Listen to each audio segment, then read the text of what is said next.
Hello everyone, ఇది ఇంకొక video. So యాక్చువల్గా మేము వేరే వాకింగ్ ఏరియాకి వచ్చాము. మేము రెగ్యులర్గా చేసే వాకింగ్ ప్లేస్ కాకుండా ఇది ఇంకొక వాకింగ్ ప్లేస్.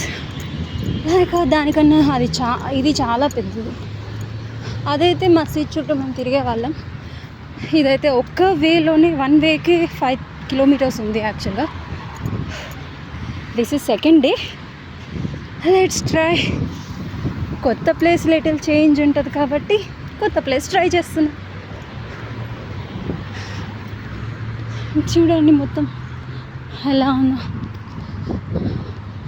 స్ట్రైట్గా మొత్తం 5 కిలోమీటర్స్ ఉంటుంది వన్ సైడ్.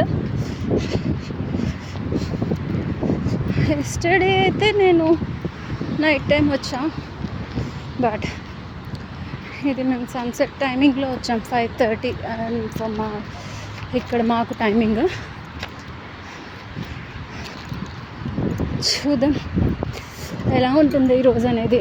నిన్న నైట్ రావడంతో మేము చాలా వరకు ఇబ్బంది పడ్డాము గబ్బిలాల వల్ల. చెట్లు గురించి 7:38 అవుతుంటే మొత్తం గబ్బిలాల సామ్రాజ్యం అయిపోతుంది ఇది. అందుకే ఈరోజు ఎర్లీగా వచ్చాం. ఇక్కడ ఇన్ని కొబ్బరికాయలు ఉన్నాయి, ఒకటి కొడదామంటే ఎక్కడ పోవచ్చు, బయట వాళ్ళు వచ్చి మనల్ని కొడతారా అని ఆగిపోవాల్సి వస్తుంది. కొబ్బరి చెట్లు ఎక్కువ, కొబ్బరికాయలు ఎక్కువ, కోసే వాళ్ళు మాత్రం తక్కువ.